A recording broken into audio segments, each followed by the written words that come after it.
I couldn't find it. Oh, you got like 5 of them up there. I don't know.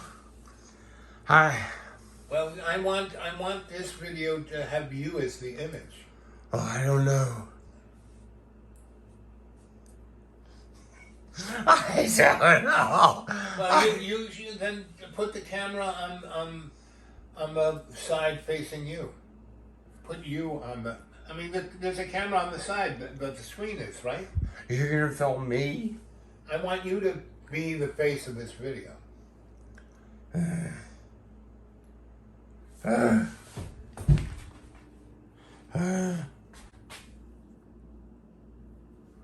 mean, just switch the camera from one to the other side. Right? No.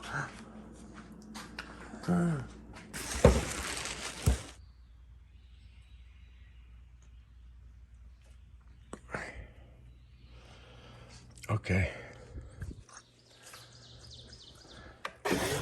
Now, the reason why I was acting that way in that video when Al was there, when Al showed up last night, is because I was totally distraught because I had constantly worked on this house. Here, I'll show you an example of how much work I was constantly doing. Like I fixed something with that drill. I got all this stuff out of the way right there. There are all these tools and weird things. I cleaned up everything that was on here. I cleaned up everything that was on these couches and got the dust off those couches and everything. Got all the books off here. Wiped every shelf again and again until it looked good. Wiped all around there. Got that looking good. Left that stuff for whoever's going to rent the place. Hi. I continually worked on this place for... I threw the stupid old plates out there away. I cleaned up this thing. I swept up all that floor around there. I vacuumed this rug a few times. I put the whole vacuum cleaner together, which I had to find somewhere, and clean up the vacuum cleaner. Then I vacuumed that rug, vacuumed this rug, swept all this. I got everything out from under the bed. Got everything out from under the bed and swept it really well. Had to take the entire bed apart. I have these new bed stuff to go on it when someone else has the house. I got all these piles of clothes and stuff out of here. This is all the work I've been doing for weeks, constantly, every day, day and night. And I was so distraught because I thought I had to do more work. What else did I do? Got rid of those Pee Wee Herman sets that were in my videos before. I put them in storage. Put some other stuff in storage, some paintings in storage. Cleaned all the stuff off these shelves. Put it in storage.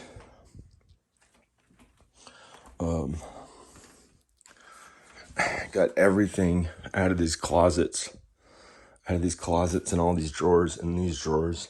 And all back there. And all this stuff that was in there, and in all those drawers, and on the shoe racks, got all that stuff out of here and into storage in boxes and bags. This stuff might be going with me and going on the beds, and that was up here, and that took like a week or two or something. And downstairs, this is why I was so distraught, because in my mind I was thinking, gotta clean this surface, gotta pick up that thing, gotta clean that, gotta you gotta paint these walls, which are done downstairs, gotta do plumbing. Right now there's a plumbing guy on the way here. There's a plumbing guy on the way here to help me. I'll show you what he's gonna do downstairs. And I just woke up, and Al went somewhere this morning. He left kind of early this morning to see a doctor or something. He had a doctor's appointment, and that was last night. And I'm gonna go back to the Al interview, but that's just up here. Oh. I'll show you. Here's the attic.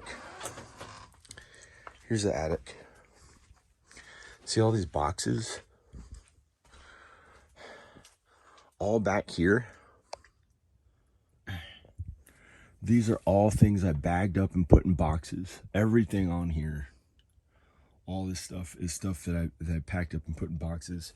Here are all the space heaters that if they want supplemental heat to the main heat in the house, they can use these. Whoever rents the place. All these huge boxes, and back there's way back to the window, there are all these tons of bags of clothes and stuff, and I packed all this stuff up, and this stuff filled that box up with stuff. These boxes and those bags with shoes, and all this stuff in here. I packed all this stuff up. So I mean, constantly, every minute. I couldn't do it anymore. Just one thought of cleaning the floor, I go, I was like going crazy. It was too much. It was too much work that I did. I got the entire place ready.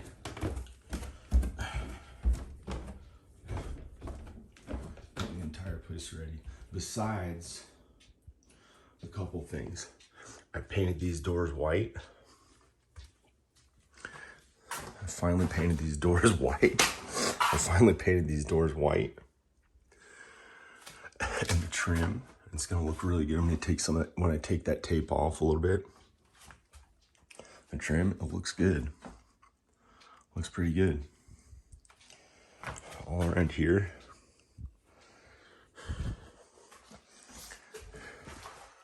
Painted all this.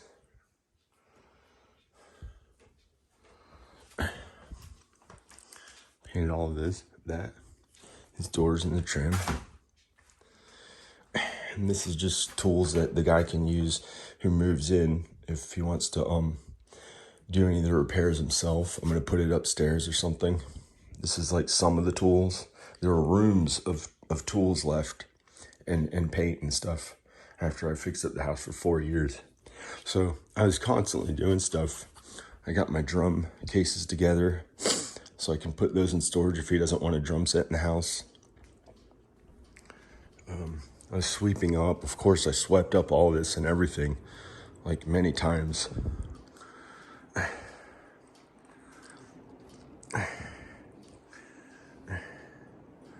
So I was exhausted.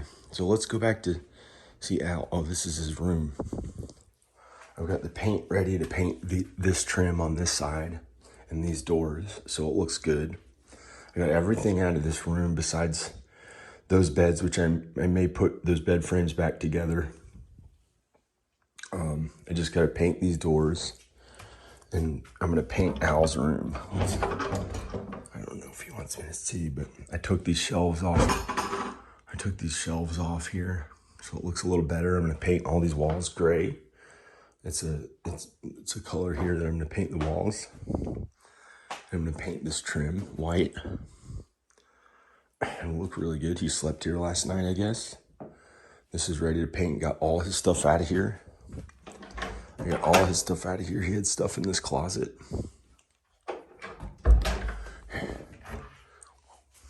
might paint that.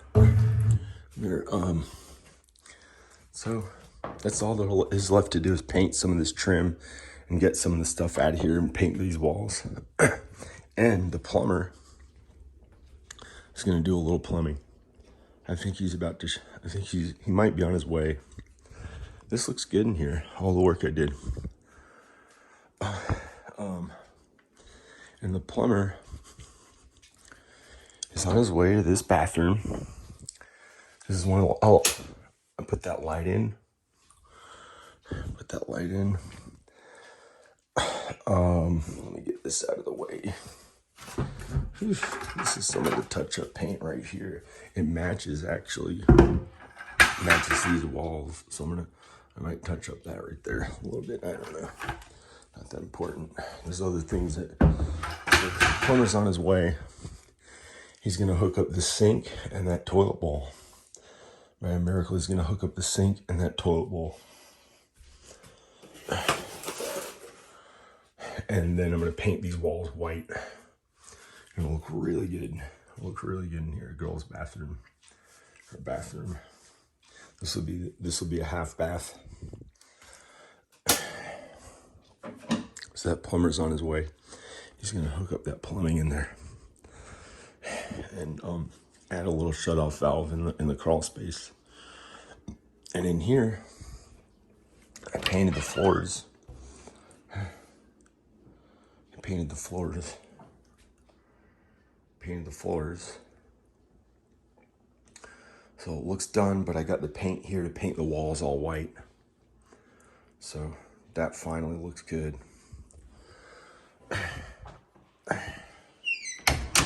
And it's still drying. I'm gonna change the right now I'm gonna change the dehumidifier in there because it's drying. So, and Al, by some miracle, he cleaned up the kitchen when he got here last night. That was one thing that he did. But I've been working on it for weeks, maybe a month, maybe longer than weeks, maybe longer than 3 weeks. And I was so distraught in this video. You'll hear the way I sound.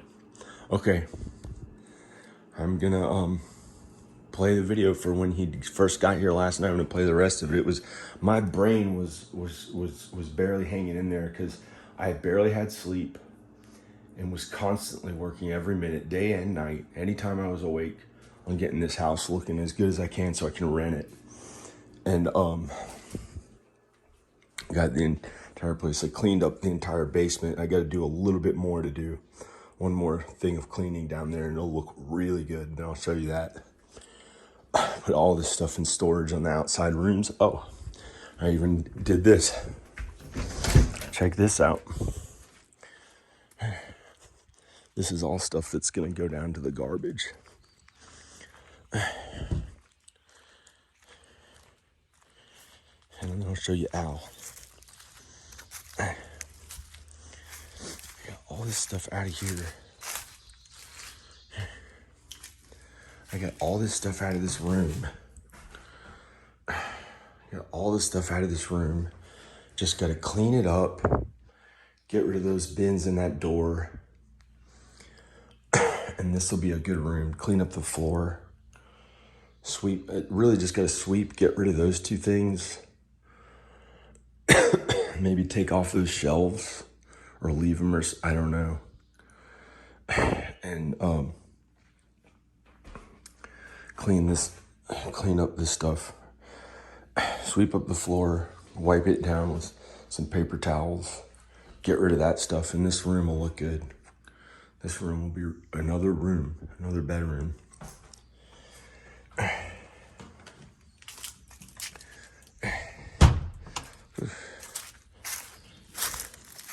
So let's talk about, oh, it's beautiful. Here. Okay. Hey, let's go see. Let's go listen to Al. So anyway, our lives, there is the past, the present, and the future, right?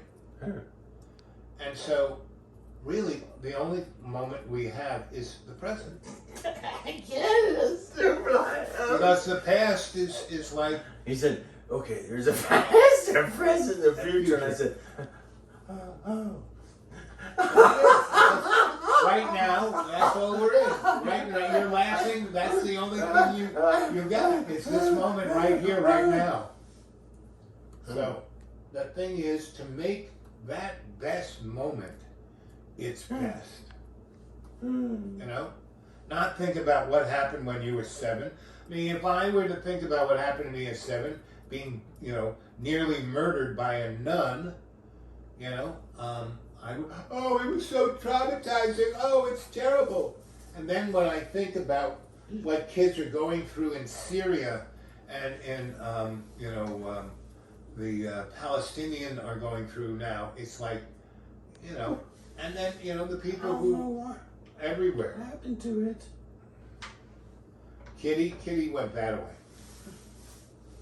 So the thing is to focus on the moment, and the problem that you have is that within that one moment, you can go from hilarity to depression. You need to level at a place. So you said to me, don't you get lonely? Don't you want, someone to be with you all the time? Don't you want, well, first off, I'm pretty happy with my own company, right? And I always have something to fix in the deep green. I always have more gardening to do in the deep green. And then there are books I'm reading, and there are stories, novels, and essays I'm writing. And so that's how I look at things. I'm just here to be in service to love's co-creation in that moment, whatever it is. Whether I'm gardening or fixing the plumbing or none of these things do I go, oh, I wish I wasn't doing this. Well, I'm doing it. So it's like yesterday, I was getting ready to come here.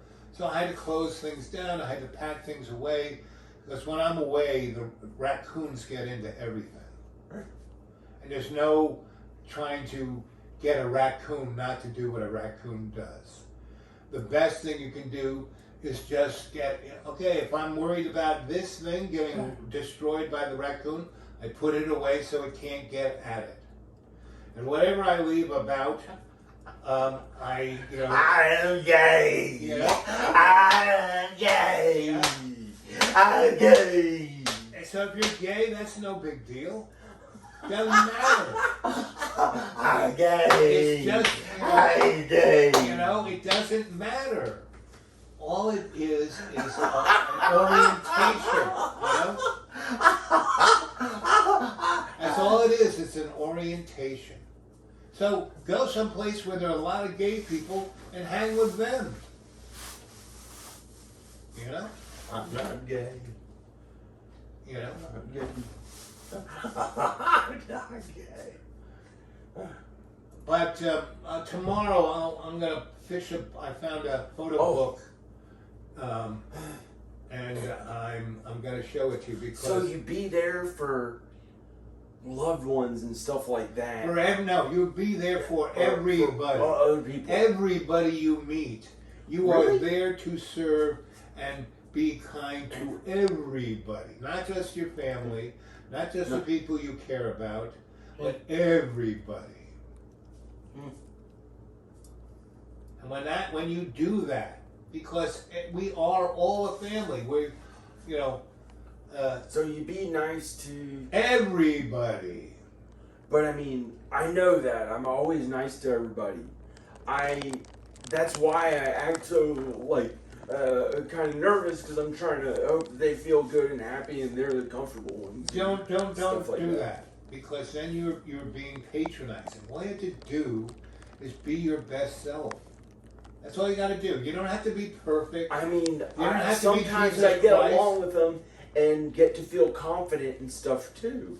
You don't even have to feel. The only thing you have to be confident about is to be confident enough to be yourself, whatever that is. And that's where you get stuck. You do this seesaw all the time. That's why you can be, got that frown. You guys, can you see that frown? That is the deepest frown I've ever seen on a human being. Yes. No one, go. No, you're getting there, but see, you're trying too hard. It's terrible. No, when you were feeling that frown, man, it was unbelievable. I've never seen anybody frown like that. But the thing is, whatever happens is what happens. Come on, I'm in the mafia. I'm in the mafia. Come on. Yes. Sorry. Well, you're not. I could end up like in a wheelchair looking that way. I don't want to. No. I don't want to, but I don't know. So I worked with, when I worked at the VA for about 3 years, I was with guys.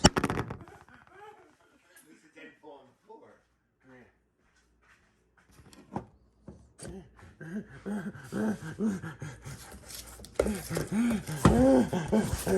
know if the rolling thing was gonna do it.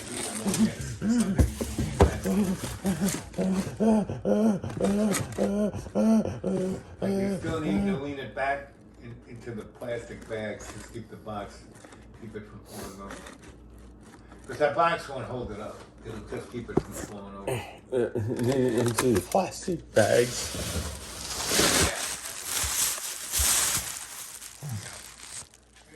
That'll stay. It's a wide angle lens, so it should get both of us. Okay. But if you would scoot your chair over to about where the Clorox bottle is, then you get a little light on you. You can do that, come on. Well, the chair's in there. In the chair you're sitting in, just move it over 2 feet. So the light will be on you. And that camera will pick up this light. You don't need Oh, okay. You don't need your no. Over. Exactly. Perfect. Yeah, now that looks good. Looking good. And God says that we're, in the Bible, we're supposed to be like children. We are as children. We're supposed to be like children. But we are, so what does that mean? Being like children? It's okay to be childlike because we're innocent and we know not what we do sometimes when we sin. But we do. We know. Well, we're supposed to be childlike. There's a line in the Bible that says we have to be childlike So to what get is into heaven. and that was To my get into question. heaven. But my question is what And is some people think that they have to be a big man who knows what is everything what that's is right. what is being childlike? That What doesn't go is with- come on, John, what is being childlike? Childlike is having no preconceived notions. Childlike is having no prejudice. Childlike is loving everybody. That is childlike. Not being, oh, I don't have to worry about committing sin because I'm childlike. No. No, I'm By nice just to saying that, you are being willful. It doesn't say being willful, it says childlike. That means innocent. Innocent. I've been means really nice. you can be, I've been really nice for about John, 2 years. so what is really nice? I don't know. Right. So I don't know. you can't You're kind to others. You're kind to others. Every time you think about them, communicate with them. If it's on a computer, right. on a phone, So when in those real guys life, when those guys were here trying to fix things, I was hired being them kind up. to them the whole time. I did my best to be as kind to each one of them as best as I could. That's how I interacted with them. That's how I interacted with each one. I talked to each one. Besides the white guy with blonde hair, who I kind of acknowledged in some way, in a kind way, and each one of them. So why were you anxious about them?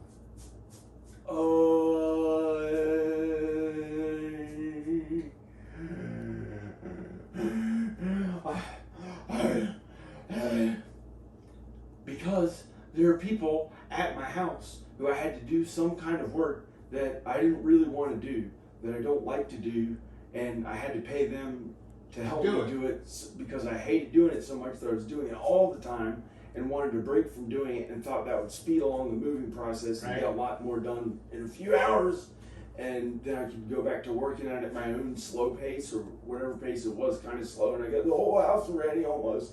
And your house, John, is ready. I mean, you don't need to paint it anymore. It's. How do I rent it?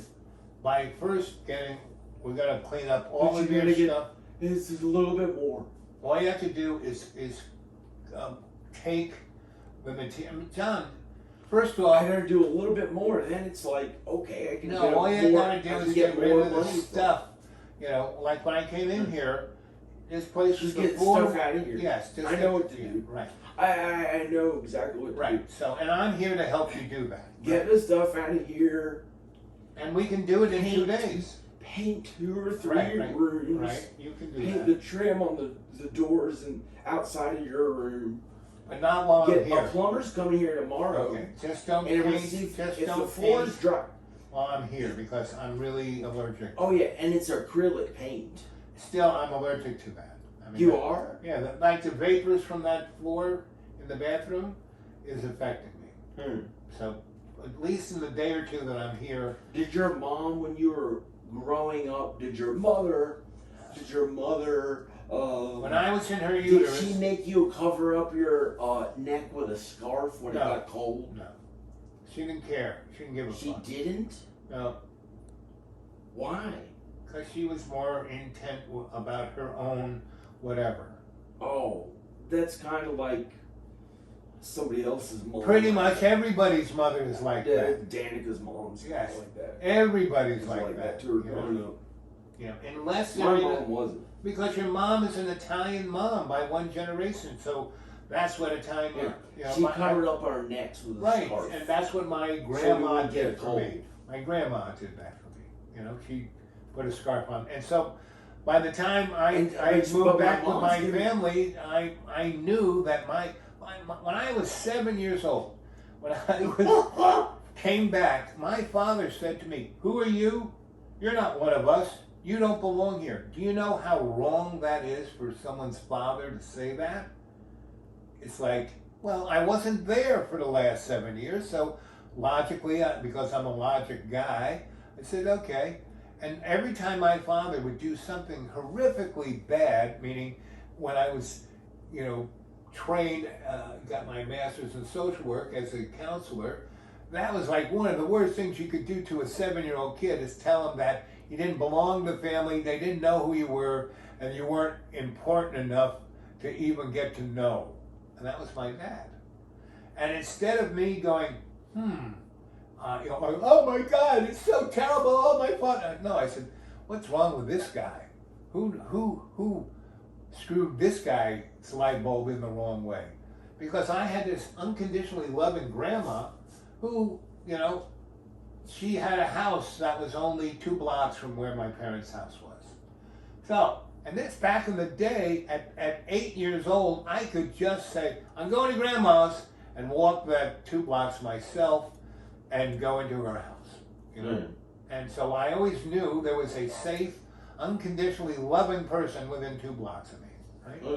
And then when the nun murdered me in 1st grade, they sent me back to Miss Gerling, who was my kindergarten teacher, and I loved Miss Gerling, and she was brilliant and great. And I spent all of 1st grade with Miss Gerling, and then 2nd grade, half of it with Miss Gerling, and then they sent me over to Garden City where the Maryknolls were. And the Maryknolls were, did you ever hear the Maryknoll order?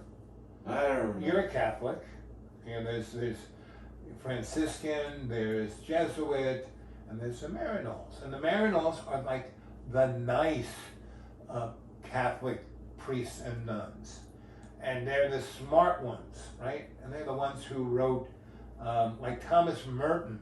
I'm gay, I'm gay, I'm gay. And that's okay. That's okay. That is just an orientation. That doesn't mean you're bad or good. It's just an orientation. And in our hormonal makeup, when we were in our mother's uterus getting blasted with all these hormones, not everyone is the same thing. Not everyone is the same thing. There's this gradating scale. And like tomorrow I'm going to show you these photos of these guys who were assassins. They were, you know, mercs. But they were gay. They're assassins? Yes, very brutally, you know, killed lots of people in Vietnam, killed lots of people in Africa, killed lots of people in, you know, in the Mideast. And yet they were gay. And the only reason is because one of them was sent to kill me, and instead of me going, oh my God, the guy I was with, That's horrible. Why did I say that? he was a musician, well known, and we were at this, you know, and I had been, you know, I'll tell you the whole story. Gay. Anyway, so that's what this guy did. He was a Mossad assassin sent to kill me because I had besmirched this woman who was going to be the first female cantor of Israel, and she came to study at Juilliard because I was studying with her uncle, who was a head rabbi. I was studying the esoteria of the Torah, and he wanted me to marry her, so he did everything he could to hook us up. But she and I were just like kissing cousins, meaning she wasn't really drawn to me sexually. We weren't really pretty. She's really hot, great musician, and loads of fun to be with. She was like my sister, but a good sister. My sisters aren't as good as she was. And I basically took her, this is when I was Mr. Nightclub, and I took her up to Harlem to a friend of mine who had a really great jazz club. Everybody black.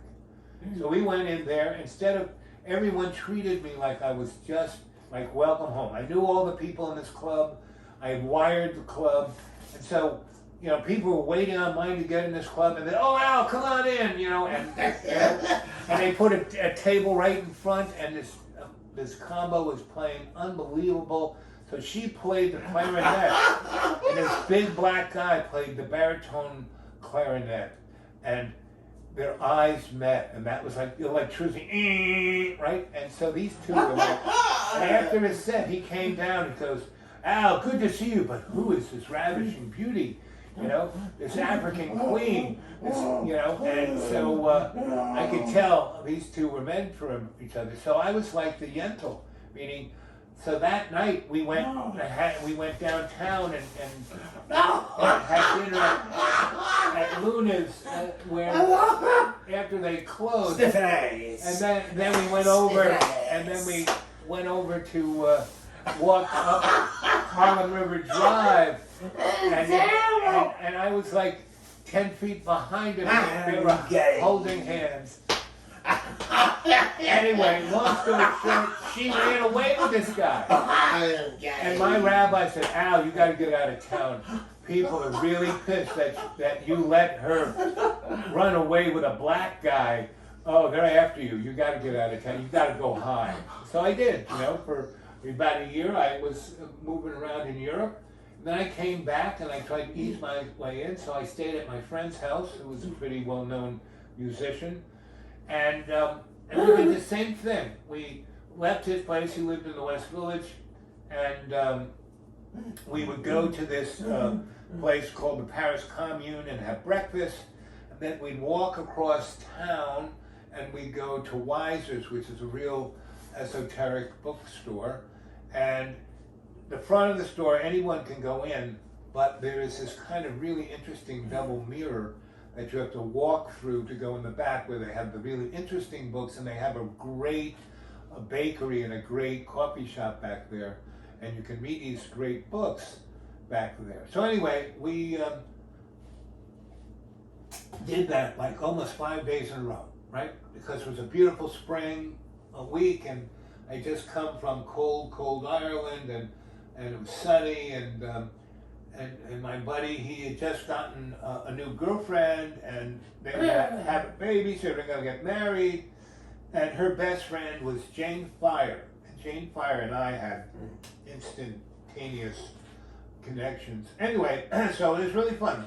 Two couples did all this, and I was sleeping in their guest room because I had to be down low in New York until I knew it was safe to be there. So anyway, so on our fifth day, John and I doing the same thing, we're in this coffee shop, and my friend goes, now don't turn around, but there's a guy who's been sitting there for the last 4 days, and he's been staring at you like he wants to kill you. He goes, now don't turn around, now don't turn around. So not only did I turn around, I got up and went over to the guy and said, hey, are you a Mossad agent and you're here to kill me? And he goes, yes. I hit him just like that, and he said, yes. Then he goes, is that so-and-so? And I go, well, of course it's so-and-so. He goes, I love that guy's music. can I come over and get an order? I said, oh, Gordon, come over and have coffee with us. Come on, join the party. Stop being so Mossad. So he did. So we went, had this coffee and talked about music, and he's a jazz, unbelievable guy, but he's an assassin, And so we walked down to Little Italy to go to Luna's, have a big fancy Italian dinner, and we call up his soon-to-be wife and my girlfriend, and they Is meet it us the one there. that would try to kill you that was gay? Yeah, exactly. Exactly. He was a real person? Yes, I got a photo of him. I'm going to show it to you. And so, You're going to show the audience? yeah, I've already showed them. I've told this story to the audience. Maybe not your audience, but to that audience. But anyway, my guys, you need to come see me at Dreamy Dreamland with Sensei Owl Bob, right? So come on down to, I'm only got 4, not even. Every time I get close to 400, it stops at $3.99. So come on, sign up. So anyway, we're eating at Luna's, and the girls realize he's gay like that, right? Just like that. And so he's, and they get him to talk about everything about him, and he's an Aries, and he's been a warrior his whole life, and he's killed so many people, and he just doesn't want to do it anymore. And so she goes, well, you need to come. She goes, where are you staying? So I'm staying at the, the Mossad Hotel. She says, well, this is New York City. You can disappear in this town. And he goes, really? I said, yeah. Why don't you just come home with us? So the 5 of us go home, and he stays at my friend's house, his apartment, and sleeps on the couch, and Jane and I are in the guest room, and he's in the master with his wife, soon to be. And next morning I wake up, and this guy is wearing a dress and makeup because the girls have made him up. Oh, yeah. And he's so lovely because this is who I am. This is what I want to be. And so, but he doesn't go out. So for about a week, he stays in there trying different dresses on until he finds the right look where he totally feels comfortable. Right? So we're out and about, and everything's great. We're going to clubs. I'm taking him to the tranny and the what do you call those girls who act, who dress up and do shows. I took him to those clubs, and he was Middle Eastern. He was definitely Middle Eastern. He was no blonde boy.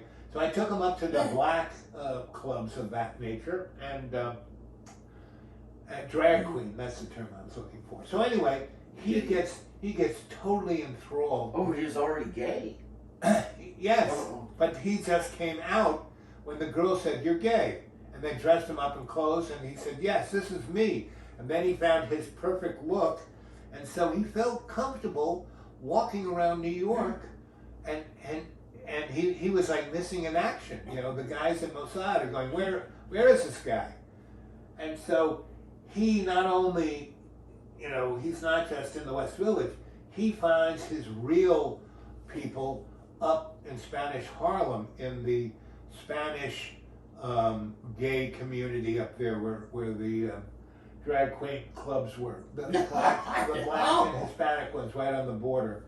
Anyway, so he's up there, and and he would still come down to the West Village and hang with the girls.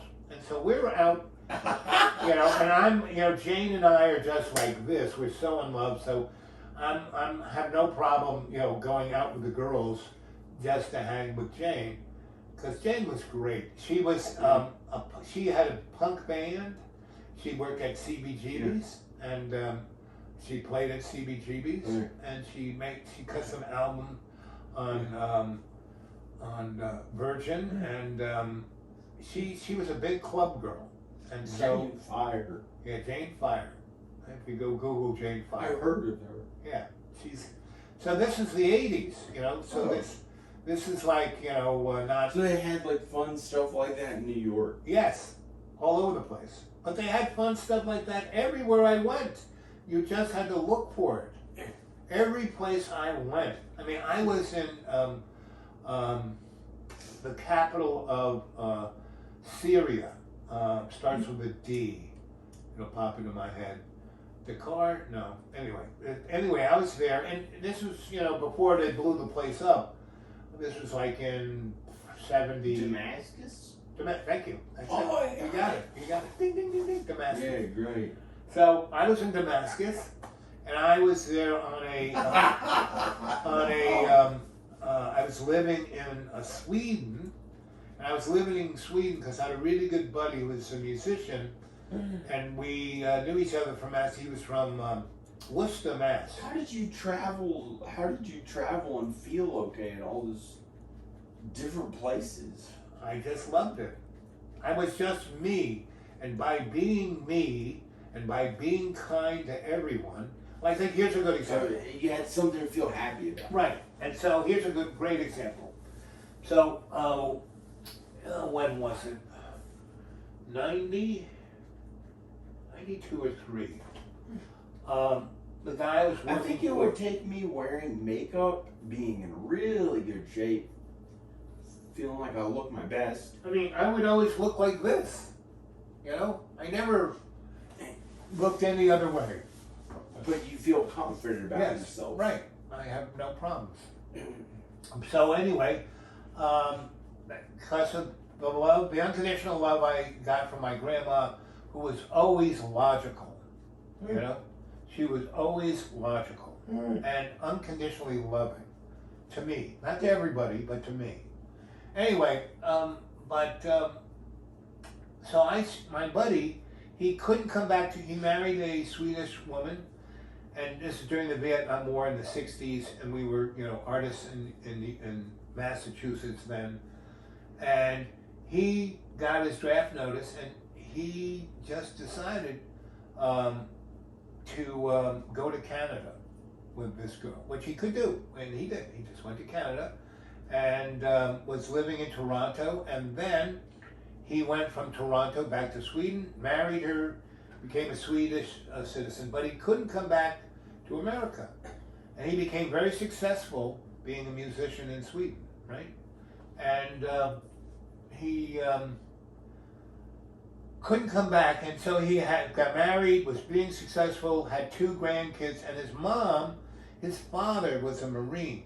Because he didn't go to Vietnam and kill people, his father said, I have no son. So he wouldn't let his wife receive the letters that he was sending and the pictures of the grandkids. And he said, you know, my friend sent her a ticket to fly to Sweden. The father just tore it up and never told his wife that the son that she loved. Anyway, so he got very depressed, even though he shouldn't be, because he had a beautiful wife, beautiful kids, beautiful house, great career. But the fact that his love for his mother, he couldn't connect. He tried to kill himself, and then he fucked him up. Right? My buddy tried to kill himself. He had a wife. What? Did he have a wife? Yeah, he had a beautiful wife, 2 beautiful kids, a great career, beautiful house, great life, but he was so depressed about his mom that he tried to kill himself. And in Sweden, it's like you can do that pretty easily. It's like there. And so anyway, the second time he tried it, Me personally, I was able to live in LA all those years without my parents. I didn't miss them at all. What? Well, this guy had a real connection with his mom. Anyway. I love them a lot. Right. But the really special one, I love my mom a lot. Right. I love my mom and dad. So anyway, the bottom line is, so second time he tried it, I was in London.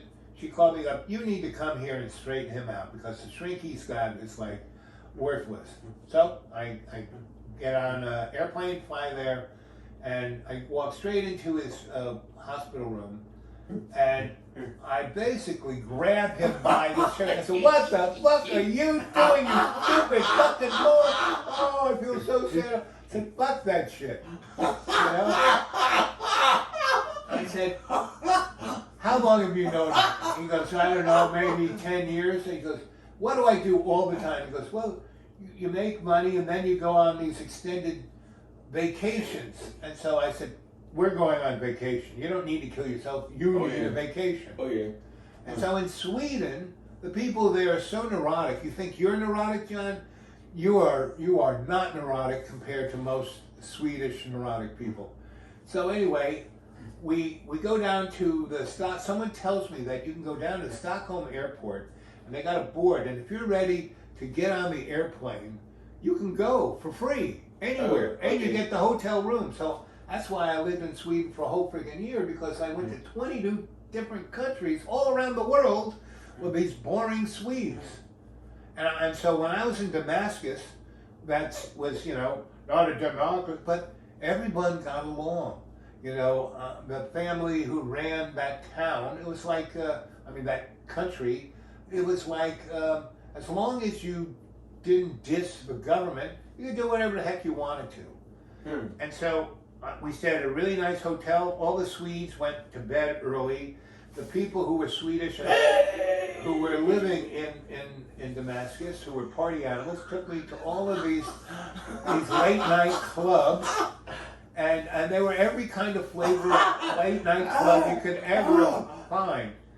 And this one group of late night clubbers were kind of poets and artists, and and wanted to overthrow the government. And so anyway, I went with them. I was already stoned and drunk, and they said, did you ever drink real absinthe? And I said, yeah, in Paris. And yes, yeah, I know what it is. Yeah, did you like it? Oh yeah, I kind of like that stuff. It's hard to get, but I said, well, come with us. So we went to their club of poets and I got a pussy, man. well, they didn't. So we're sitting around smoking absinthe. The active ingredient was smoking. So it was like doing MDA. And we're drinking this other stuff that makes the liquor of absinthe nothing. So I am twisted. And it's about 3 in the morning. And I go, I gotta go to bed. And so I stumble, and they go, wait. And I kind of come out. And the place is locked up, and there's nobody around. And I have no idea where the fuck I am, or, what planet I'm on. And I walk over to this one guy who's leaning against the car, smoking a cigarette. And I go, listen, buddy, are you a cabbie? And he starts laughing, goes, no, I'm not a cabbie. And he goes, where do you want to go? And I go, hotel such and such. He goes, I know where that is. Get in my car. Let's go. So we're driving, and we're talking about all kinds, so you're obviously not from here. Where are you from? I said, Sweden. He goes, no, you're not from Sweden. You're not, you're not from Sweden. And I said, well, where do you think I'm from? And he goes, South Bronx of New York City. And I go, well, that's close enough. He goes, so what are you doing here? I said, well, and I tell him the whole story, and he goes, oh, well, that's you. And he almost gave it away because he knew who I was. Because he was the secret fucking police, right? So, anyway, so he goes, so who are those guys who you came out of, that place? That's a club. And he goes, that's not a club. That's a den of iniquity. He starts to laugh again. He goes, they're just a bunch of silly poets. And then I said, and I still have no idea that this guy is the secret police. And I go, and I don't find this country dictatorial. I mean, this is as democratic as the United States is. And he starts laughing again. He goes, I really like you. and so he's, and we're taking like the long way around because he's thinking in his mind. Well, but you were cool, like they were like, it was like fun stuff to do or something. No, where no, people no, were, no, like, no, no, no, drinking no. alcohol No, or no, something no, like no, that. no. He was thinking, do I take him back to the office and torture him, or do I just take him to the hotel and let him go on his way? Because that is what the secret police, they don't torture everybody. It's just that they can torture everybody. It keeps everyone in line. So, anyway, so he's pumping me for information about these guys, and I'm saying, these guys are a bunch of silly poets. They're as much a threat to the, political order of this place as, you're wasting your time, and if you get serious with these morons, they're just gonna, be more visual, so just ignore them. And I have no idea this guy, I just think he's a taxi guy, right? So anyway, I am really twisted drunk, and he takes me to the hotel. And now that door is already locked. And he just hits the horn, boop, boop, boop, and the door opens, and the guy sees whose it is, and the guy in the hotel knows this is the secret police, so he comes running, and he kind of opens, the guy's already out, I'm drunk, I don't even know how to open the door, so he opens the door from the outside. They got me from both arms, and they take me up to the lobby, and the guy goes, so you must have a wheelchair here, and he's got me leaned against the wall, and he puts me in the wheelchair, and he goes, okay, roll this guy up to his room and make sure he gets to bed. So he does. So we're there for a week, and we're out and about, and and we meet these same poet guys again, and they're not taking me back to their den of iniquity, but they go, what happened to you? And I said, what do you mean what happened to me? We didn't want you to go out in the street because the only people out in the street is the secret police, and you walked right into one of them. And what happened? And I told them the story. And I told them that you guys were, not something to go after or to bother with. And they started laughing. And that's how I get along in foreign countries.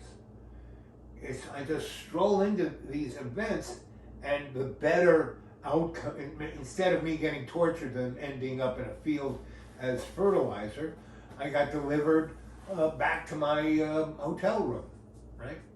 So that's kind of how it works. So if you're always of good heart, good nature, what have I been telling you for the last 5 years? Good thoughts lead to good words. Good words lead to good actions. Good actions lead to good endeavors which bring forth good outcomes. When you have bad thoughts that lead to bad words, that then lead to bad actions, that then bring you bad outcomes. And so that is kind of where you're at. And we are all at that. And when we live in the moment, we can be our better self. And when you're your better self, you have better thoughts. You don't have negative thoughts. You don't have thoughts that, oh, this person's trying to get over. He's trying to pick on me. Oh, he's big. No, you think only the better of people and not the worst.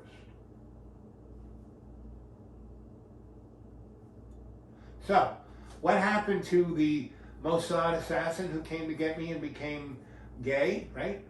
What happened was they sent another assassin, a guy who knew this guy. And we're out and about, and he goes, oh my God, there's Josie. He's gonna kill us. And so I go over to the guy, just like I did with this other guy, and said, so you're from Mossad, you're after Yossi, right? He went AOL, and you're his best friend, right? So you know he's gay because you're gay. And he like freezes. He goes, but there's nobody there from Mossad. He was just there to kill us. And I said, so how hard was it to find him? He goes, well, the only reason I found him was that I knew where to look for you. And I said, okay. So, you don't want to kill people anymore, do you? Because no, I'm sick of it. I'm tired of killing children and babies, and I used to be an Air Force, I never kill anybody. Right. But you've had thoughts of it. Me? Yeah. You tell me that Guess so. the guy who took your wife away and the I kids, don't know. you wanted to shoot him No. in the leg. You didn't want to kill him. You just wanted to shoot him. Well, I don't really want to because I couldn't hurt him in real life. Right. But so that's what I'm saying. Bad thoughts lead to bad words, which lead to bad actions. You living in the moment and being the best you can be is where you can. Did you just see yourself? Hi. I don't know what he's talking about because I was very kind for a long time, like 2 years, and it just got worse. It got worse. So it has nothing to do with thinking bad thoughts that then hurt you and then you feel terrible. I was really, really kind, kept being nice, and then it just felt even worse than it had already felt, which was already depressing and bad feeling. So I can't find any direct correlation between that, but in some ways, long term, Al is correct, because when you sin, that's the cause of all of our deaths. It says in the New Testament, when you sin, that's what causes our death somehow. Our sin, our own sin. When we were younger, we did mean things and stuff. It affects our body, or we sin somehow. It hurts our body and it causes us to die. So that anyway. But you know, there are also people who die who are very kind, like Jesus, who did not sin at all, and it was the sin of others that killed him. Because they hurt his body and killed him when he did nothing wrong at all. He was without sin. He never sinned. Jesus never sinned. Okay, so let's talk about Al. Let's listen to the rest of this video. My body looked so distraught feeling. I had worked on this house relentlessly for at least 3 weeks or more, maybe 2 months, and getting it, constantly, every waking minute, sometimes all through the night. And then I'd get some people here and there to help, only 2 or 3 days out of the couple months or something maybe of working on the house. And while they were working, I fell asleep, could not work anymore, and got like 3 people to move some stuff one time.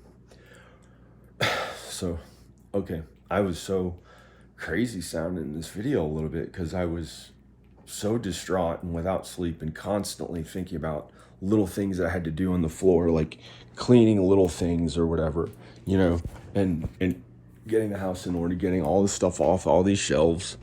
I left this stuff for the person who's gonna live here. Those are some of their Solonovich sketches, and that's one of his original that's his art, the guy who built the house.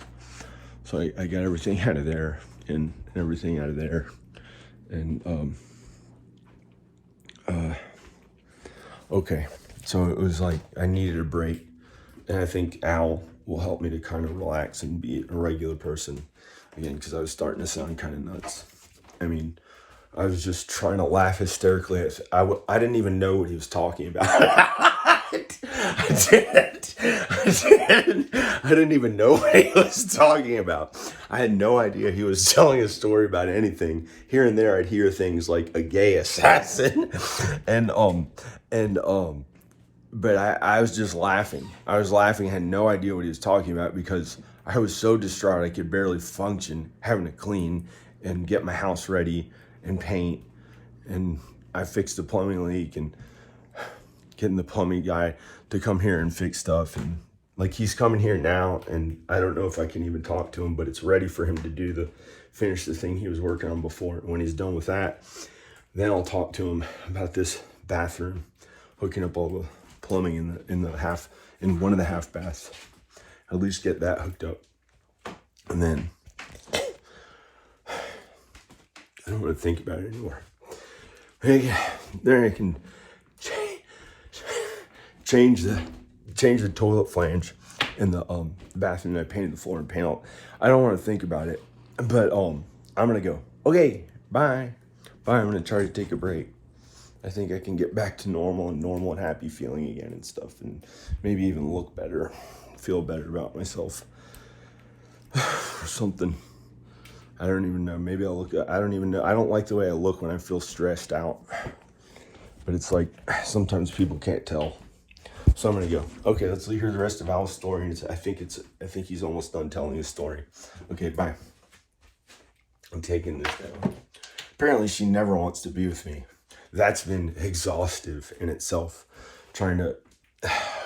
I built this entire closet for her, so she'd have a walk-in closet. This is a walk-in closet. It's a walk-in closet for her. This is a giant master suite. This entire upstairs is a giant master suite. It has its own kitchen, has its own bathroom, Here's the bed. This is a huge master bedroom. This is a big master bedroom with its own giant walk-in closet. Has its own big walk-in closet, all for Danica. I built this myself. It was not easy getting done because my parents don't have a big walk-in closet like this. So it was a lot of effort finally getting this closet done. It was like kind of in our family, they don't want they don't want their kids to have some cool thing that they never had, like a Ferrari or something like that. So you kind of go along with it. And then they've been helping me with, here and there when I worked with them. I don't know. It's not that bad. I'm a little, it doesn't matter. That doesn't matter. Anyway, I'm gonna go. Okay. Bye. Because you had that frown. And then you looked in the window. You saw yourself. I saw you do it. I saw you do it.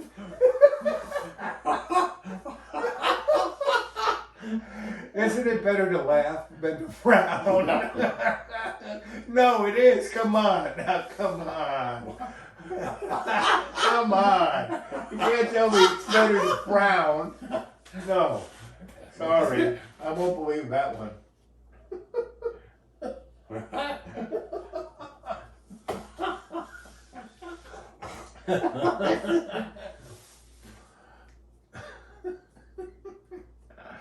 Like I pictured like a woman.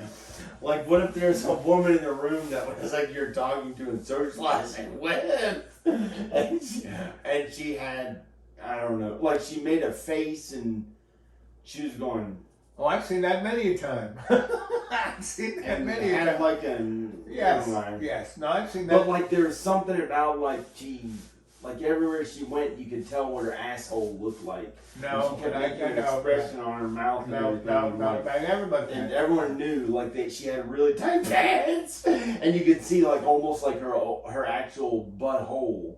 Like that was something that like was like obvious, was like sticking out, and her mouth kept making an expression everywhere she went. And it, that's why I laughed. John, that's why I laughed, because I was making expressions out of my face, and I kept feeling some annoying feeling on my backside. And your asshole. And I couldn't. I had to like adjust my pants, and it wouldn't go away. And I kept making this face. You know what that face is? That face is what is known as a shit-eating face. Because there's so many people in their life is so miserable is that all they're doing is eating their own shit. That's terrible. I know. Why would you want to do that? But people do. My brother is one of those people who eats his own shit. Meaning, he has got himself into a circular, it's all about me. Everything. Last time I talked to him, he basically said, I don't care about anybody. The world's going to end. Everything sucks. Bah, it's all about me. And I know that's not him. So he's been in that mode for the last 40 years because why would someone have to think about shit going near their mouth or the smell of farts? That's what you're doing. But Every time, hard. but of course, and that's acting that way is that. That was a joke about, that was like a random face. I kept making all these weird different faces and stuff. Yeah. And I was like, one thing I happened to make of a face, and I was like imagining it was a woman like in a room that Eating her own shit. No. Sucking your own asshole? No, like some woman that like everywhere she went, like it looked like you could tell what her asshole looked like, and she kept making a face with her lips and everything. And it was like her lips and her asshole everywhere she went. And I was wondering if you'd think like everyone kind of noticed her and she looked. Well, haven't you noticed that? You know, I don't know. What? You know, so I have such a tight budget, right? That the clothes I buy are either at the thrift store that they're giving away, or the church place where they're giving it away, Yeah. or I go to don't care about I socializing it. or I go to Walmart's and I go through the women's clothes because men's clothes are always the same, so their prices never change. Whereas women's have fashion, and so like every month, the stuff in the women's department changes. Women buy that much stuff, so they got to get rid of that stuff that they were selling for $36. They got to get rid of it. They can't just send it back. They got to sell it. So they put it on the sale rack, and so I buy women's pants and shirts and coats because they sell them that $36 pair of pants. They sell for $1. $1. So you know how women's pants are tight and right and show their ass? So I have clothes in the car that I'll put on for you that are women's clothes that hug my butt and my legs and show up my junk like you can't believe. Oh, okay. And the thing about women's clothes, instead of this No, kind of I don't crappy wool or cotton crap they make men's clothes out of, man, all of women's clothes are like satin and silk. And who wouldn't want silk to be hugging their junk? You gotta be nuts not to love this shit. So I wear it, but I wear it proud, not as a gay person, which wouldn't be bad, but as me wearing women's clothes because it feels so good. And so I was at this truck stop with a friend of mine who's the biggest grease monkey there is. And he wanted to show me something, electric problem that a buddy of his had. And these were all gruff, grimy, grease monkey wearing clothes they've been wearing for the last year and a half, which I do too. But I'm wearing women's clothes. I'm wearing these silk pants with Minnie Mouse on it. And I'm wearing this pink shirt that says, I love to love, right? And the guys all were going, you know, man, that looks pretty cool. And they were going, wow, that's great. Where'd you get this? I said, at the Walmart's in the women's department. And they go, what? That's women's clothes? I said, take a look at this shit, buddy. And they're going, let me turn around. And the way the thing was sucking on my ass, just like you were talking about, they go, yeah, but it looks good on you and you're not gay. I said, well, if I was, what's wrong with that? He goes, there's nothing wrong with that. My brother's gay. So anyway, that's what it is to be, and confidence isn't being an asshole, it's just being comfortable farting in your pants knowing that you could have shit in them. That was a greasy one. That's very close to shitting your pants right there. That one. Because it kind of burbled, you know, it was like burbling past your colon, and your colon's got shit in it, so you could easily shat your pants there. So, TV audience, what do you think of this show so far? So, are you doing? Well, colon sounds gay. It's not. It's a party. Everyone's got a colon. Everyone's. It's about 22 feet long. It starts at your stomach and ends at your anus. I don't know if I can go on anymore. About what? I just don't feel that happy, and I feel kind of tired. I might go to sleep. Well, I'm ready to go to sleep. So, was this a live chat, or are you going to edit that and you know? I'll just put it up like it is. Right. I'll just put it up like it is. So, let's see thousands of people watch this, and then go to Dreamy Dreamland with Sensei Albow, my channel on YouTube. Okay. And there's a lot of stuff on that. So YouTube doesn't get rid of your shows, right? whatever you put up on YouTube kind of stays there, right? They don't have a kind of thing. Oh, you got too many shows. We're gonna cut some of these out. No, they don't delete them usually. Right, unless you did something that they don't like. Yeah, but they usually don't. Right, they don't care. Usually it would stay up, but unless someone can foresee the future of YouTube, there's no way of knowing. Maybe up 100 years, and maybe up. You know, John, my little soothsaying skills. I don't know. The internet is going down this summer, sometime Really? around 4th of July. Yeah? That'd be great. It's going to be no internet. Period. Zip. Zilch. Not much money they'll let me make on it, no matter how hard I work at Right. it. Well, it's going bye-bye. Then it's going to be replaced by Elon Musk. Hey, then people would find John Birmingham movies and Al Bob movies and stuff. We'd take all the videos and But if the internet put goes them on bye-bye, DVD. yeah, but if it goes bye-bye, it's all up in the cloud, and the cloud is going to go bye-bye.